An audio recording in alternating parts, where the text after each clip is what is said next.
bonsoir. On est le 31 mars aujourd'hui. On a fait une petite sortie en soirée, nous. Il ne reste pas beaucoup de temps avant que le soleil se couche. Je suis allé directement sur un petit coin. Et cette année, il est magique. Allez, je vous montre ça.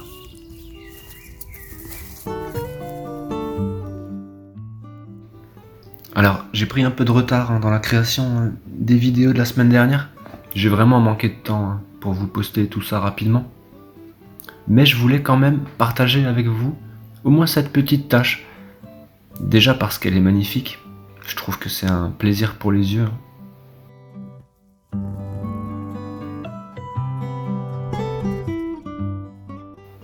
Et également parce qu'elle est totalement atypique. Ici, elles sortent essentiellement sur les anciennes racines apparentes d'un orme mort.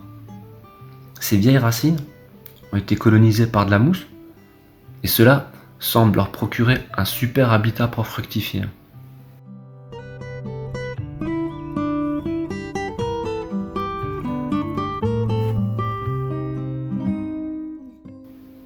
Mais un jeune frêne semble prendre le relais quelques mètres plus loin et il me produit même des morilles un peu plus tôt en saison.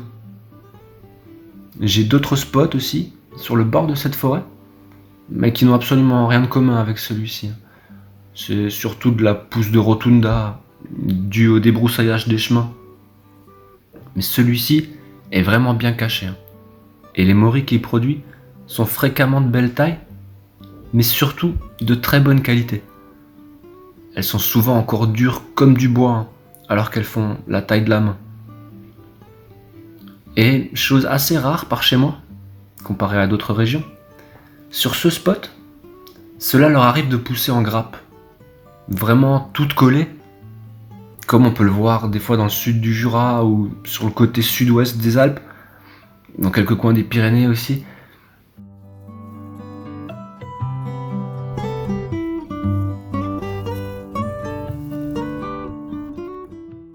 Je voulais aussi profiter de cette petite vidéo pour aborder un petit point technique avec vous au sujet de cette saison et vous donner 2-3 conseils qui me paraissent pertinents. Vous l'avez sûrement remarqué, cette saison est bizarre, on va dire. Beaucoup d'entre vous me l'ont fait remarquer et je comprends tout à fait vos observations. La météo a été très particulière dans beaucoup de régions, occasionnant localement de très belles pousses, parfois très précoces sur certaines expositions, mais cela a aussi totalement annihilé d'autres pousses. Par exemple, par chez moi, une semaine de soleil le matin et de pluie l'après-midi, suivie d'une semaine de vent du sud, mi-mars, ont déclenché de superbes pousses, côté nord-est, qui ont pu bien se développer, alors que côté sud-ouest, je les ai trouvées plus tard, car elles n'avaient pas pu bien grandir et elles étaient restées cachées dans les feuilles, dans les herbes.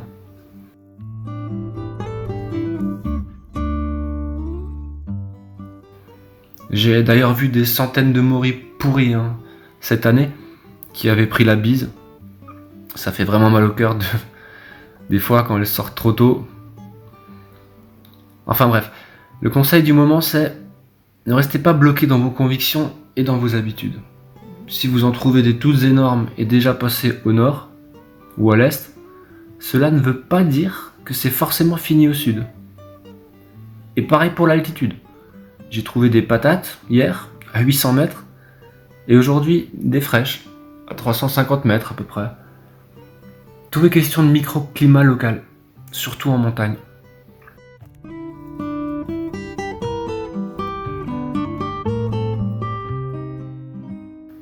Et une petite parenthèse technique, car j'ai vu que beaucoup confondaient les notions de température du sol et de l'air. Certains pensent qu'il faudrait une différence de température jour-nuit de plus de 18 ou 20 degrés. Alors effectivement, ce genre d'écart de température de l'air peut induire une pousse de manière relative, surtout si on est à la bonne période.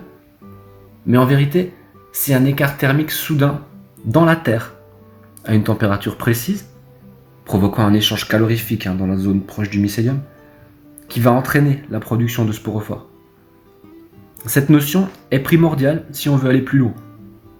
Elle permet, entre une multitude d'autres choses, de comprendre par exemple pourquoi une brusque montée des températures aura une influence différente dans un sol sableux, un sol limoneux, ou dans un sol brun. Ou alors, il permet de comprendre aussi comment le vent, par exemple, peut influencer bien davantage la sortie des morilles que le soleil, suivant la topographie de votre terrain.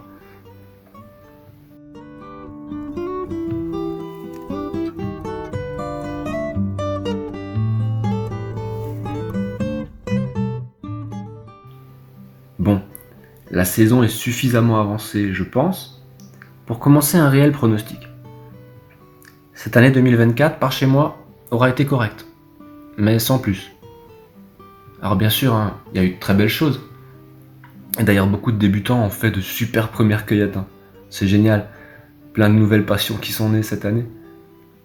Mais cela a été compliqué à certains endroits.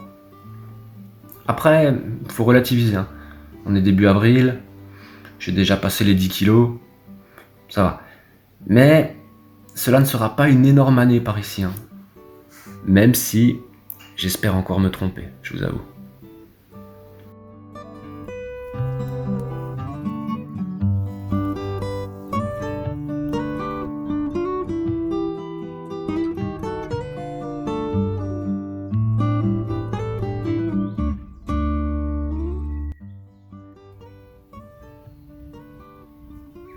Et les belles morilles du 31 mars.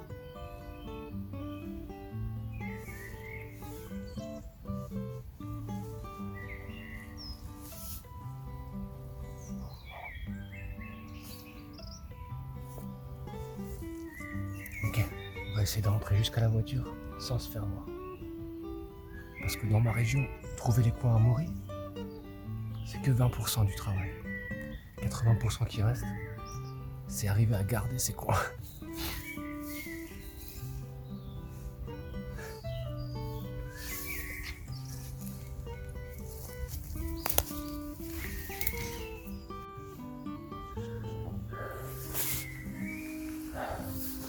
On est toujours le 31 mars, sur la route du retour en allant la voiture. Ce petit tas de bois qui est devant nous là. J'étais passé à côté plein de fois les autres années, j'avais jamais rien trouvé. Regardez, je vous montre, ça commence aussi.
C'est tout ce que j'ai vu pour l'instant, mais il n'y a plus de lumière vraiment là. Il y a pas mal de bois mort autour, c'est compliqué.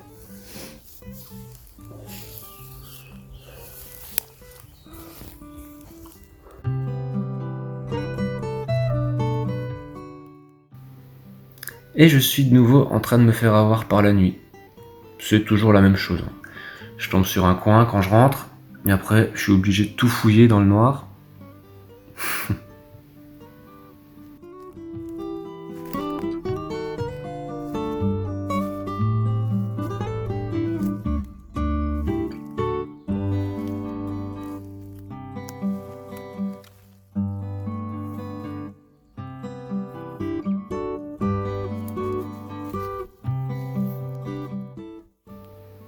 Et maintenant, l'avantage principal de cette forêt, à savoir qu'elle est entourée de broussailles épaisses et de ronces, pour qui la préserve des promeneurs, ça se transforme vite en grosse galère à cette heure-ci dans le noir. Bon, je vais traverser tout ça, prendre la voiture et je vous retrouve à la maison.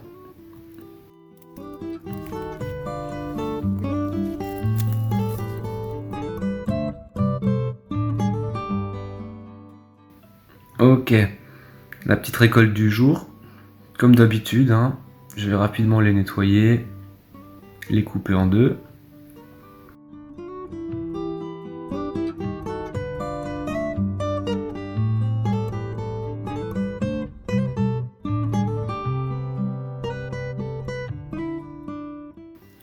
Et on va les poser sur les plateaux pour les faire sécher dans le déshydrateur.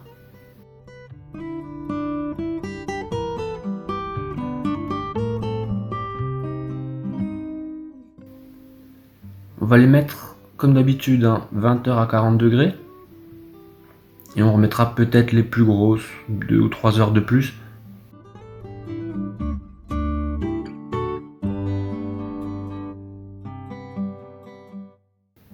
C'est important qu'elles soient parfaitement sèches, hein, si vous voulez les conserver longtemps, sans qu'elles perdent leur arôme.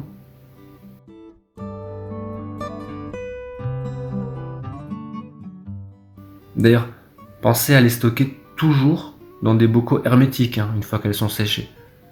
Sinon, elles vont absorber l'humidité de l'air et elles ne se tiendront pas.